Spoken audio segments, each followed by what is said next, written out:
आज से लगभग 40,000 साल पहले आइस एज अपनी पीक पर था। 40 से 50 लोगों का ये कबीला अपनी जिंदगी की सबसे बड़ी जंग लड़ रहा था। ये लोग मैमथ हंटर थे। इनकी पूरी जिंदगी विशालकाय हाथियों के शिकार पर टिकी थी। शाम ढल रही थी।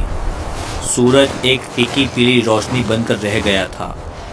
कबीले के लोग एक उम्मीद से एक दूसरे को देख रहे थे कि आज नहीं तो कल उन्हें जरूर शिकार मिलेगा। ठंडी हवा इतनी तेज थी कि जानवरों की खाल से बने उनके मोटे कपड़े भी उस ठंड को रोक नहीं पा रहे थे। टेम्परेचर -40 डिग्री से नीचे जा चुका था। रात हो गई थी। गुफा में आग के चारों ओर बैठे लोगों के चेहरों पर मायूसी थी। कबीले के साथ बच्चे और औरतें भी उस आग को घूर रहे थे।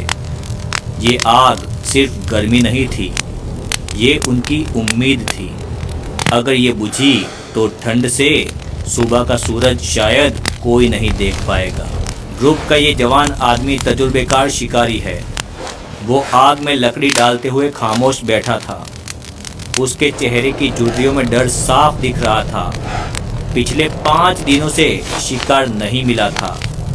जिस इलाके में वो सदियों से रह रहे थे वहाँ अब जानवर कम हो गए थे, क्योंकि बर्फ बढ़ रही थी, जिसके कारण जानवरों के खाने की घास खत्म हो गई थी और जानवर पलायन कर रहे थे। गुफा के एक कोने में एक बच्चा भूख से रो रहा था, लेकिन उसकी माँ के पास उसे देने के लिए कुछ नहीं था। तभी गुफा के बाहर पहरा दे रहे एक आदमी ने इशारा किया। उसने बर्फ पर विशालकाय पैरों के निशान देखे थे। ये निशान उन विशाल मैमथ के थे जो खाने की तलाश में दक्षिण की तरफ बढ़ रहे थे। जानवर जानते थे कि जीने के लिए उन्हें उस तरफ जाना होगा जहां सूरज थोड़ा ज्यादा चमकता है। जानवरों ने अपना रास्ता चुन लिया था। अब बारी इंसानों की थी। रात को कबीले के बड़े लोगों की मीटिंग हुई। माहौल में टेंशन बहुत ज्यादा थी। उस तजुर्बेकार शिकारी ने इशारों में समझाया, अगर हम यहीं रुके तो ठंड और भूख हमें मार देगी। इसीलिए हमें जगह बदलनी पड़ेगी और जहां ज्यादा जानवर मिले वहां जाना पड़ेगा। दूसरे दिन शिकार के लिए ग्रुप बाहर निकला और जानवरों के पैरों के निशान देखे। सब लोग वापस गुफा में आए और एक फैसला किया कि अब हमें इन जानवरों को फॉलो करना ही पड़ेगा। लेकिन एक प्रॉब्लम थी। साउथ की तरफ जाने का रास्ता कोई हरा भरा मैदान नहीं था। वो रास्ता था बर्फ का एक एंडलेस रेगिस्तान, जिसे आज हम सखालीन और होक्काइडो के बीच का रास्ता कहते हैं। वो तब बर्फ और जमीन का एक मिक्सचर था। फैसला लेना आसान नहीं था, क्योंकि कबीले में जो बीमार थे, जो बहुत ज्यादा बूढ़े थे, वो जानते थे कि वो इस सफर में सिर्फ बोझ बनेंगे। ऊपर से कबीले में एक औरत 7 महीने की प्रेग्नेंट थी, जो एक नई जिंदगी को जन्म देने वाली थी। ये फैसले की घड़ी बहुत ही दुखद होती है, क्योंकि जिन लोगों से उन्होंने शिकार करना सीखा था, साथ साथ रहते थे और एक दूसरे की मदद करते थे, आज उनको अकेला छोड़कर जाना था। ग्रुप के जवान छोड़कर जाने से पहले एक हिरन का शिकार करके आए और इन बुजुर्ग लोगों को दे दिया, ताकि इनके कई दिन निकल जाए। और आखिरकार उस दिन का सूरज भी निकल गया, जब जवान लोग अपनी तरफ से शिकार किया हुआ खाना बुजुर्ग और बीमार लोगों के लिए रखकर अपने भाले लेकर रवाना हो गए। उनकी आंखों में आंसू थे, लेकिन यही सर्वाइवल का नियम था। जब वो चल रहे थे तो हवा की रफ्तार 80 किलोमीटर प्रति घंटा थी। ये लोग अपने साथ पत्थर के औजार और भालों को लेकर निकले थे। प्रेग्नेंट औरत को भी इन लोगों ने पीछे छोड़ दिया था, क्योंकि 2-3 महीने का इंतजार करना मतलब शिकार से मीलों दूर हो जाना। इनको ये पता नहीं था कि ये सफर 2-4 दिन का नहीं है, बल्कि ये सफर महीनों चलने वाला था। चलते चलते साइबेरिया से निकलकर वो आज के सखालीन आइलैंड पर पहुंचे। यहाँ का नज़ारा बहुत ही डरावना था। चारों तरफ सिर्फ सफ़ेद रंग। दिशा का पता लगाना नामुमकिन था। कई बार तो वाइट आउट हो जाता था, मतलब आसमान और जमीन दोनों सफ़ेद। पता ही नहीं चलता था कि पैर कहाँ रखना है। चलते चलते एक हफ्ता बीत गया। ग्रुप को रास्ते में छोटे छोटे शिकार मिल रहे थे, जिनके कारण वो आगे बढ़ रहे थे। एक दिन ग्रुप एक छोटी बर्फ की पट्टी से गुजर रहा था। नीचे गहरा समुंदर था, उस पर बर्फ जमी हुई। अचानक बर्फ चटकने की आवाज आई। सन्नाटा छा गया। इससे पहले कि कोई कुछ समझ पाता, ग्रुप का एक जवान लड़का जो सबसे भारी सामान उठाए हुए था, धड़ाम से नीचे गिर गया। ठंडा पानी हजारों सुइयों की तरह उसके शरीर में चुभ गया। उसने चीखने की कोशिश की, लेकिन पानी उसके मुंह में भर गया।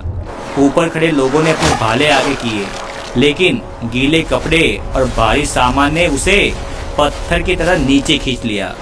ग्रुप के लोग बेबस होकर बस देखते ही रह गए। वो उसे बचा नहीं पाए। प्रकृति ने अपनी पहली बलि ले ली थी। थोड़ी देर के बाद सभी लोग निराश होकर आगे चलने लगे। वो लोग सूखी लकड़ियां इकट्ठा करते करते चलते रहते। चलते चलते वो एक ऊंची जगह पर पहुंचे। रात होने से पहले उन्होंने एक कैंप बनाया।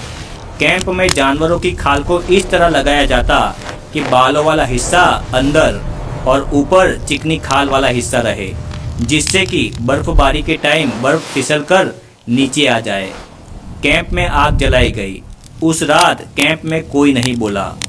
सबको लग रहा था कि शायद यहाँ आना उनकी सबसे बड़ी गलती थी, लेकिन पीछे जाना अब नामुमकिन था, क्योंकि ज्यादा बर्फबारी के कारण रास्ता बंद हो गया था। यहाँ ग्रुप को आग जलाने के लिए झाड़ियाँ या लकड़ियाँ नहीं मिली थी। जो लकड़ियाँ वो रास्ते में से लेकर आए थे, उनको ही जलाकर उन्होंने रात गुजारी। आग को ज्यादा तेज नहीं किया, जैसे तैसे करके रात गुजारी गई। ऐसे करते करते कई पीढ़ियां गुजर रही थी, कभी भरपेट खाना तो कभी भूखे सोना। एक दिन कबीले के लोगों ने सुबह उठकर बाहर देखा तो चारों ओर सिर्फ बर्फ ही बर्फ। लेकिन खतरा सिर्फ बर्फ नहीं थी, खतरा वो भी था जो बर्फ में छिपा हुआ था। जिस रास्ते से ये इंसान जापान की तरफ बढ़ रहे थे, वो रास्ता ब्राउन भालुओं का भी था। ये भालू आज के भालुओं से कहीं ज्यादा बड़े और खूंखार थे। एक रात ग्रुप एक गुफा के पास रुका हुआ था। हवा का रुख बदला। शिकारियों को एक अजीब सी गंध आई। ये गंध किसी सड़े हुए मांस और जंगली जानवर की थी। अंधेरे में दो चमकती हुई आंखें दिखाई दी। वो एक विशालकाय ब्राउन बियर था, जो अपनी नींद से शायद भूख की वजह से जाग गया था, और उसके सामने इंसान थे। भालू ने दहाड़ मारी। आवाज इतनी तेज थी कि गुफा की छत से बर्फ भी गिर गई। भालू सीधा उनकी तरफ दौड़ा। उसकी रफ्तार किसी भी इंसान से तेज थी। ग्रुप के दो मर्दों ने अपने भाले ताने। ये भाले किसी भी खाल को चीर सकते थे। लड़ाई बहुत ही भयानक थी। भालू ने एक आदमी को अपने पंजे से दूर फेंका। वो हवा में उड़ता हुआ चट्टान से जा टकराया। आग की मशालें यहाँ वहाँ गिर गई, लेकिन इंसान के पास एक चीज थी जो भालू के पास नहीं थी, टीम वर्क। 3 लोगों ने भालू का ध्यान भटकाया और पीछे से एक शिकारी ने अपनी पूरी ताकत से भालू की गर्दन में घोंप दिया। भालू तड़पा, गिरा और आखिरकार शांत हो गया। मतलब कबीले की कूटनीति और टीम वर्क से शिकार हो गया था। उस रात उन्हें भरपेट खाना मिला, भालू का मांस और उसकी गर्म खाल। इस जीत ने उनमें फिर से भरोसा जगा दिया। उन्हें महसूस हुआ कि वो इस दुनिया के शिकार नहीं है, बल्कि शिकारी है। जैसे ही जहाँ शिकार मिलता, वहाँ इंसान रुक जाते और वहीं अपने कबीले बनाते। शिकार कम पड़े तो वो कबीले वापस शिकार के पीछे पीछे जाते रहते। ये सिलसिला हजारों साल चला और आगे बढ़ते बढ़ते कई हजारों साल के सफर के बाद नज़ारा बदलने लगा। आज से लगभग 38,000 साल पहले इंसानों ने जापान में कदम रखा। जब वो आज के होक्काइडो में दाखिल हुए तो उन्हें कुछ ऐसा दिखा जो उन्होंने पहले कभी नहीं देखा था। बर्फ के बीच से धुआं निकल रहा था। ये जमीन जिंदा थी। जापान एक ज्वालामुखी इलाका है। यहाँ जगह जगह पर गर्म पानी के झरने थे। ये लोग जो महीने से सिर्फ -30 -40 डिग्री की ठंड झेल रहे थे, अचानक उन्हें जमीन से निकलती हुई भाप मिली। उन्होंने पहली बार अपने जमे हुए हाथ गर्म पानी के पास रखे। वो गर्माहट, वो राहत उनके लिए किसी जादू से कम नहीं थी। कबीला शिकार करके आता और अपने पैर और हाथ को इस गर्म पानी में डालकर बैठ जाता। कुछ सालों तक ऐसा ही चलता रहा। अब ये लोग शरीर पर दोहरी परत नहीं बल्कि सिर्फ खाल की एक परत ही पहनते थे। यहाँ शिकार की कमी नहीं थी। यहाँ विशाल हिरन, हाथियों के झुंड थे। यहाँ की नदियों में सालमन मछलियाँ थी। ये जगह साइबेरिया जैसी बंजर नहीं थी। यहाँ जीवन पनप सकता था। यहाँ पहुंचकर उन्होंने अपने पहले पक्के ठिकाने बनाए। उन्होंने जमीन में गड्ढे खोदे और उसके ऊपर तंबू लगाए ताकि जमीन की गर्मी के कारण वो ठंड से बच सके। जैसे जैसे साल बीते क्लाइमेट गर्म होने लगा, बर्फ पिघलने लगी। जो लोग नॉर्थ से साइबेरिया के रास्ते आए थे वो धीरे धीरे साउथ की तरफ यानी कि आज के टोक्यो की तरफ बढ़ने लगे। और उसी वक्त एक और चमत्कार हो रहा था।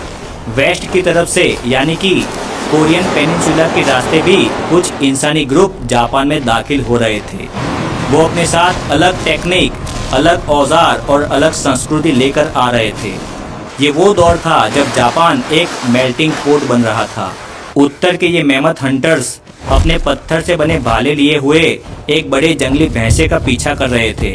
उन लोगों ने भैंसे को घायल कर दिया था। उसी वक्त पश्चिम के शिकारी भी उसी जानवर की गंध सूंघते हुए वहां पहुंच गए थे। अचानक झाड़ियां हिली और पश्चिम के कोरिया की तरफ से आए लोगों ने सिर्फ एक भाला दूर से फेंक कर मारा और भैंसा नीचे गिर गया। शिकार हो चुका था। दोनों ग्रुप ने एक दूसरे को देखा, आपस में मिले। आंखों में सिर्फ डर था। क्या ये दुश्मन है? क्या ये हमारा शिकार छीनने आए हैं? दोनों तरफ की महिलाएं और बच्चे पेड़ों के पीछे छिप गए थे, सहमे हुए थे। भाषा का कोई काम नहीं था। कोरिया की साइड से आए कबीले ने देखा कि सामने वाले थके हुए हैं। ये कई दूर से भैंसे के पीछे दौड़ते दौड़ते आए हुए हैं। उनकी पसलियां दिख रही है।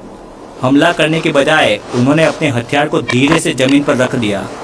उन्होंने मरे हुए भैंसे के मांस का टुकड़ा काटा और उसे सामने वाले की तरफ बढ़ाया। कोरिया की तरफ से आए कबीले के शिकारी ने अपनी कमर से एक चमकीला काला पत्थर ज्वालामुखी का कांच निकाला जो बहुत ही कीमती था और उसे उत्तर के शिकारी को दे दिया। ये कोई सौदा नहीं था, ये एक वादा था कि आज से हम नहीं लड़ेंगे, आज से हम साथ रहेंगे। उस रात कबीले में दो अलग अलग आग नहीं जली, एक ही बड़ी आग जली। उत्तर की ताकत और पश्चिम की टेक्निक मिल गई। उन्होंने एक दूसरे को शिकार के नए नए तरीके सिखाए। उन्होंने अपनी कहानियां बांटी, भले ही शब्द समझ में नहीं आए। यही वो रात थी जब अजनबी लोग दोस्त बन गए और धीरे धीरे ये दोस्ती रिश्तेदारी में बदल गई। इन दोनों के मिलन से जो बच्चे पैदा हुए वो थे असली जॉमन पीपल, जिनकी रगों में उत्तर की सहन शक्ति और पश्चिम की बुद्धिमानी दोनों दौड़ रही थी, जिन्होंने आगे चलकर दुनिया की सबसे पुरानी सभ्यताओं में से एक जोमन पीरियड की नींव रखी। इन लोगों ने ही दुनिया के सबसे पहले मिट्टी के बर्तन बनाए। धीरे धीरे बर्फ पिघल रही थी, टेम्परेचर बढ़ रहा था, समुद्र का लेवल बढ़ने लगा। ये लोग जिस जमीन के रास्ते यहाँ तक आए थे वो धीरे धीरे पानी में डूब गए। जापान एशिया से कट गया और द्वीपों का एक समूह बन गया। अब ये लोग वापस नहीं जा सकते थे। ये जमीन अब उनका ही घर था। आज जब हम टोक्यो की चमकती सड़कों को देखते हैं या बुलेट ट्रेन की रफ्तार को देखते हैं तो हम अक्सर भूल जाते हैं कि इस देश की नींव उन बुलेट ट्रेन से नहीं बल्कि उन नंगे फटे हुए पैरों ने रखी थी, जिन्होंने हजारों साल पहले बर्फ के उस रेगिस्तान को पार किया था। वो सफ़र जहाँ हर कदम पर मौत थी, जहाँ हर रात एक आखिरी रात हो सकती थी। अगर उस दिन ग्रुप ने हार मान ली होती, अगर वो बर्फ में रुक गया होता तो शायद जापान का इतिहास कुछ और ही होता। मेरा नाम है समीर बेलिम। मैंने और भी इंटरेस्टिंग वीडियो बनाए हुए हैं। आप मेरी चैनल पर जाके सारे वीडियोस देख सकते हो। वीडियो अच्छा लगा हो तो वीडियो को लाइक करना, चैनल को सब्सक्राइब करना। Thank you.